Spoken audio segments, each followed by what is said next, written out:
All right, good morning, everybody. Thank you for coming out. So welcome to Home Calming Spaces. We'll talk about the what, why, and the how. Don't forget, okay? Tonight, we spring ahead. I loved this meme. I have a 21-year-old, a 19-year-old, and a 15-year-old. It still stinks. Monday is not going to be fun getting my sophomore up, I know, right? And thus, we will probably all have a need for a calming corner or a calming space on Monday. All right. So again, a little bit about me. This is my 31st year in education, actually my 9th year in District 204. I'm a school counselor by training, and a lot of my work has been done in Title I buildings and working with kids who are struggling to emotionally regulate, navigate their social environment within their classroom, and supporting the teachers who are supporting them, because it's a big job. And a lot of times when I'm really lucky, I get parents who are willing to work with us too and say, how do we team together? How can we help one another? So having this symposium today, having this ability to connect in this way is fantastic. And so I hope you will not only take advantage today, but I hope you will spread the word as you leave today. You know, next year we will do year 3. We're always adding and really trying to make that impact on supporting our students academically as well as socially and emotionally. All right, so what is a calming space? First of all, do any of you use a calming space already at home? Just curious, kind of, you've tried, okay. So this is my first year in this role at the district level. The last 8 years I was at Longwood Elementary School in District 204. We really encouraged our staff to use calming spaces in their classrooms. And we'll talk a little bit more about that, but what we were finding is parents were starting to come back to us and say, so my kid's coming home talking about this calming space you have in your classroom. He wants one at home, or he made one at home. I had a first grader last year came back to me and he said, Ms. Schwartz, I have a calming space at home. It's not for me, it's for my little sister. She's the one who needs it. But yeah, so we're starting to, you know, kids are here, they're understanding, they're getting, and they're understanding the benefit of. So a calming space is really just a safe, designated space within your home where they can go to regroup, right? We just want to be able to honor that we all have big feelings. We all have emotions. We're going to talk that down in just a little bit. But it's simply a place to take a break. And today we're going to be focusing on how to get our kids to use it before the meltdown, okay?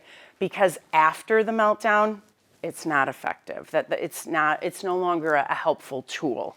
We're in recovery then. We're often in co-regulation, right? When the meltdown happens, our kids often don't recover on their own. Even at 9, 10, 11, and 12, they're going to often need our support to do that. Oh, that's the other one I want to ask. How many of you have preschoolers? Okay. How many of you have elementary kids? Okay. Any middle school or high school parents? Okay. And running the gamut. All right, good. And it's not just a place, but it's a place that is self-directed where they have some choice, some tools to use, which thus your box, and we're going to talk about that. But it also has some information on what else I can do to calm down. We're going to share that. And then reestablish some well-being. All right. Here's the first thing. Keep it simple. It doesn't need to be elaborate. It doesn't have to have a lot of things. It should be comfy. It should be cozy. It should be a place that feels like a hug. And a lot of times kids will seek out under chairs, under tables, something where they can enclose themselves, right? Why? Because they want that privacy. They need that calming. For years, I was a stay-at-home mom for 12 years. And one day, my kid, and I had 2 boys that are 2 years apart, and then a girl who came along 4 years later. And 2 of my 3 have ADHD, and it's a lot. And one day, I crawled under the kitchen table. And they're like, what are you doing? Well, I called it a timeout back then. I didn't know any better, right? Now I would use a different language. I would say, I'm coming in here to calm myself down. I need a break. I need a space, right? Back then I called it a timeout. Back then I didn't know better. I sent my kids to timeout. I say, go sit over there. And it never worked in my house. They just screamed louder and they got more upset. And I'm like, this is so dumb. Or what am I doing wrong? Or what's wrong with my kid? This isn't working. Yet that's what we were told. Put them in timeout, put them in timeout. Let them know they need to sit. Okay. So we've learned a lot since then, and I can share with you what we've seen in how this has benefited us in schools. So just a few more examples of keeping it simple. It can be in a corner. It can be not in a corner. It can be in your living room. It could be in your hallway. We all have different size homes and available spaces. I don't recommend their bedrooms. I don't because it's isolating, for one. You can't keep an eye on them unless you're going to sit in the room with them, which I also don't recommend because we're trying to encourage self-regulation. But we also want to keep the bedroom as that sleeping space and that calm space and that space where I go to slow down and to, go to bed and recover. So if you can keep it out of the bedroom, that would be my best recommendation. All right. So beyond the kits, which I'm going to share with you in a minute, it's really important to find some type of, and I didn't bring copies because everybody's going to want something different. But what I will say is Google this, right? Take a picture now, like go out there and Google feelings chart or emotions chart or breathing techniques. There are many, many, many of them. Just copy one or two, print them off, and have them there on a clipboard. Hang them on the wall if you have the ability to do that. Some type of visual that when they're not needing the calming space, every now and then you're going to go in and say, hey, let's just talk about this, or let's sit here and read our book today. And, oh yeah, I wonder if the character in our book is feeling sad or angry. I wonder if the character, if he or she ever uses a calming space, right? It's going to work with our littles. Our older kids, they're going to naturally gravitate to their own spaces. They are probably going to want to go to their bedrooms, and that's okay. That's a whole different conversation, but developmentally, they're able to do some of that our littles are not able to. We are doing a lot of teaching of this in District 204 right now. Our classroom teachers are getting more and more trained on this. We have SEL instruction in our 204 classrooms, elementary, middle, and high.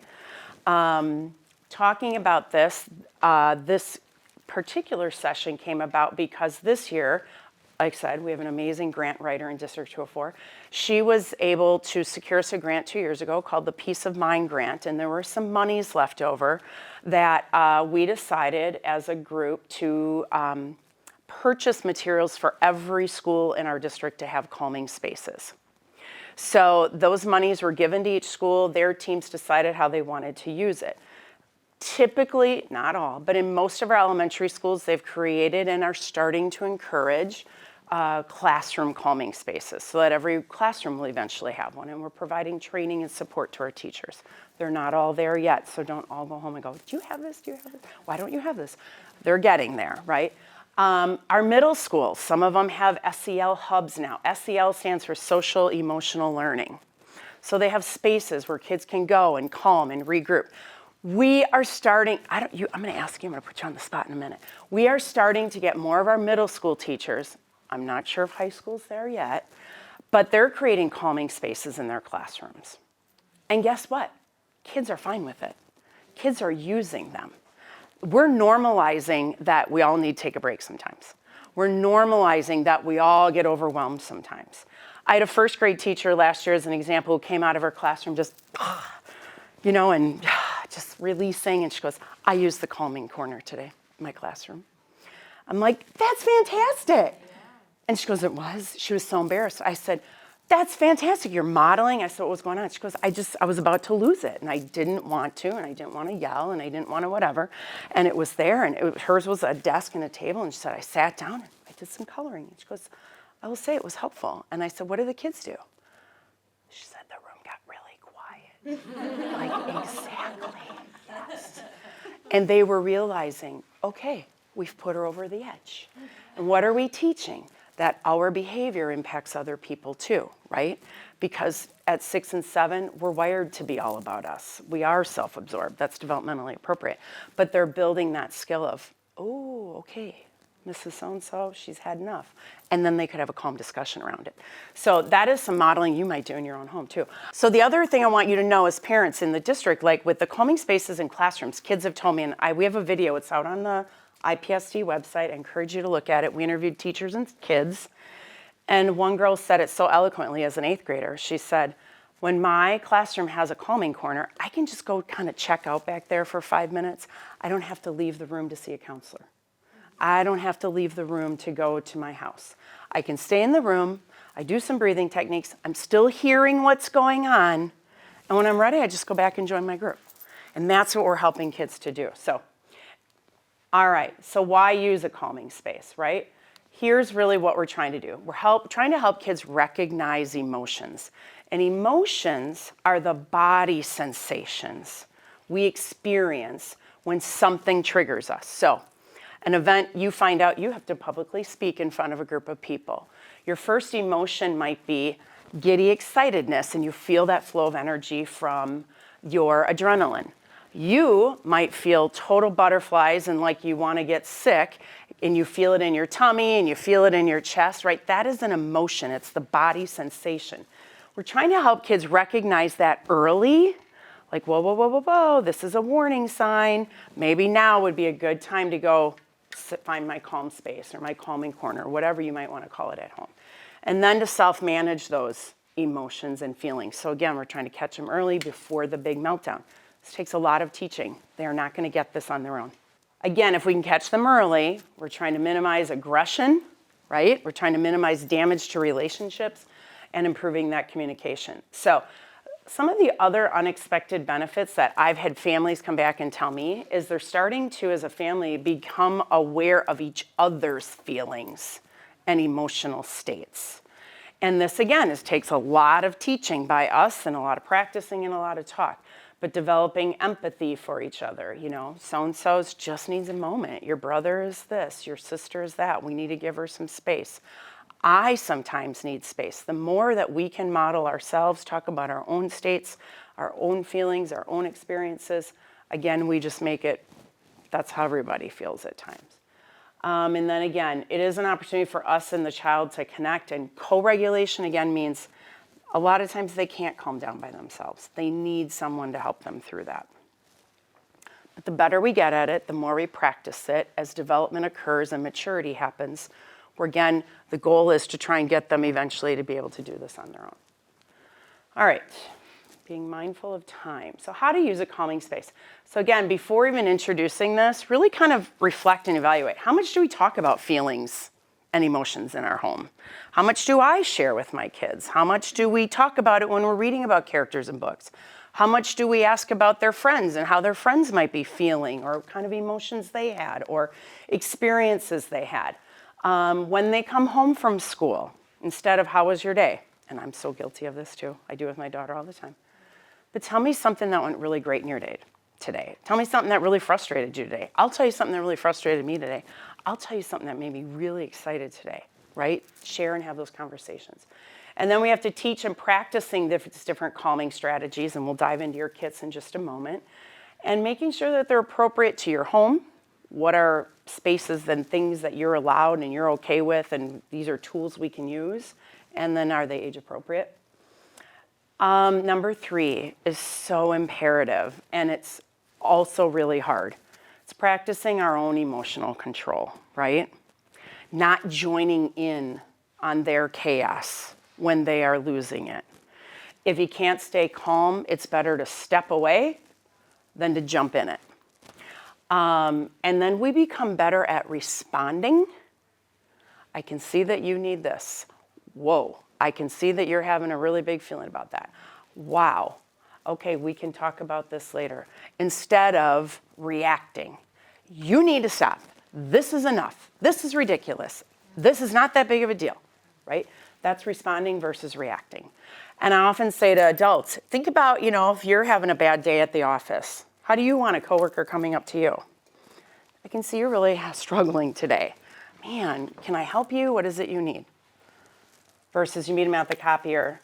What in the world is your attitude all about today? My gosh, you're so hard to deal with, right? Our kids are the same way. They also want to be treated with respect. It's hard. Trust me, my husband has said to me many times in 25 years, aren't you a counselor? Thought you're supposed to know this stuff. But I'm also human, and I've lost it plenty of times. All right. Okay, when you're using it, again, try to use it before the meltdown occurs. That's an end game goal, right? Again, that's going to be helped, though, by practicing it. Using it when they don't even need it. Like, hey, let's go see how this might be helpful right now. You know, I know tomorrow you have that play date coming up with so-and-so. Let's practice today. If you get that big feeling and emotion like you do the last time, if that happens tomorrow, maybe how could this be helpful? I want to try and limit other distractions. This can be hard, especially with siblings in the house, right? And other people that like to sometimes antagonize, so it becomes a family thing. But if your kid is using the calming space, do check in with them occasionally. You know, how are you feeling?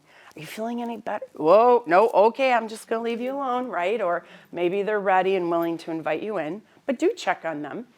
And when they're done, when they've recovered, and it can be 10 minutes, it can be 3 hours, I know. Do give some positive feedback to what you did see when they finally did get there, right? And giving them something that they can take for next time. All right, making sure the space is accessible. All right, so other considerations. Again, we can help by catching them early. We're really training our teachers to do the same thing. Picking up on cues, right? Student starts to do this, their leg starts to fidget, the face starts to get the look. We know your students so well at this time of year. We can always go and say, you know, maybe you want to try the calming corner. The calming, it's okay, like just take a break, you know. So kind of catch them early. Monitor, of course, for safety. Please do not use it as a disciplinary measure. And we've really had to coach teachers around this too. Most have been great, but you know, sometimes you feel like, well, I'll just tell them, you gotta go in the calming corner. No, the minute that we become a timeout, a punishment, a consequence, it's lost the purpose, okay? And we'll lose its effectiveness. Mix it up, you know, change out the tools, rotate the colors, replenish them when you need to. Ask them what they like.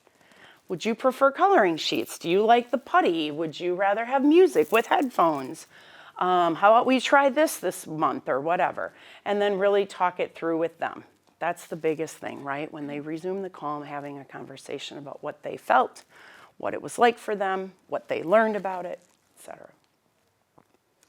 All right. Okay. So at this time, if you want to snap that QR code, I thought that was one of the best and easiest and simplest kind of wrap up of everything I'm sharing on what is a calming space. It was put together by a psychologist on WebMD, and very simple and to the point, but I think it's a great resource. But I wanted to dive into your kits. So there are timers in here.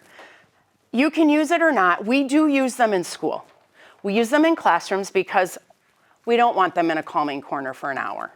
We need them back to learning. If they're at home and you have nothing and they're quiet and they're calm, they can sit in there an hour, my opinion. It's up to you. But in school, these are 3-minute timers. So we say within 6 minutes, if we're using it effectively, we really want you back in learning, right? Because that's what we're here to do. Sometimes it takes a little longer. So you might find another purpose for this in your home, but just know that it's a 3-minute timer. These things the kids love. These are, you just see how calming it is itself, right? It's a visual, it's slow, it's soothing, they can manipulate it. So the kids really like this. Some kind of pressure, these squeeze balls, they can break, but they have to really manipulate it to get it to do that. There is puff slime. So this is puffy. It's not the ooey, drippy, gooey kind. You decide, obviously, if you want to give it to them or not. I know some parents have a strong aversion to slime and puff. I get it. But the kids do really love it. Again, that ability to apply pressure and manipulate, it releases a lot of tension. This, an OT recommended to me. It's called a sensory brush. And kids really like this kind of soothing, stroking. It's super soft. It can be done on the arm, the leg, whatever is comfortable for them. Tell them to try it out. Maybe it's nice on their feet, you know. Maybe they like it on their face. Here's one recommendation OT gave me. Do not go against the hair, go with the hair. It just provides a different sensation, and this can be unnerving to some kids who are especially sensitive. Of course, a poppet, right? They all love that. These are really nice stretchy bands. Again, it's just something they can twist, they can tie, they can manipulate. I know it can also do this, so, you know, be careful with it. But again, we're teaching them how they can just use this and it feels good in their hands, the different textures. And then I provided you crayons. And on your way out, I'm gonna have you select coloring books. Now, this is basics, right? You can replenish, you can add to, but it gives you an idea of the types of things or the variety of things you might put in it. Many kids, elementary and middle, have told us they love the coloring and the drawing more than a lot of the fidgets a lot of the time. The other thing a lot of kids have liked, I found this online, you can create your own, but it said dear, and they fill in the blank, and it said I feel. And a lot of kids are using those. And they're writing them to their mom or dad. You know, I feel really angry because you yelled at me this morning when I was getting ready. Or they're writing it to a friend or a peer. You know, at home it might be their sibling, it might be you, it might be, you know, some of them are throwing them away, some are giving them. But again, what are we teaching? We're teaching tools, we're teaching how to get emotions out. And if your kid writes, I hate you, again, respond, don't react. It is a natural, it's not fun, it's not comfortable, but they're emoting, they're sharing a feeling. You know they don't hate you. But in that moment, that's what they're feeling. So if we respond to that, like, wow, tell me more about this. That's a really big feeling. Do you still feel that way? I guarantee you 9 out of 10 times I say, no, mommy, I love you. Or dad, no, of course I don't hate you. Even my 15, well, she doesn't say I hate you anymore, but you know, she did at times. I mean, now I'm her best friend, right? Except when she's mad at me. But ability to write, share, draw. So I didn't add those in because you can do that, but we'll have the coloring books to add at the end. And for the sake of time, that's it.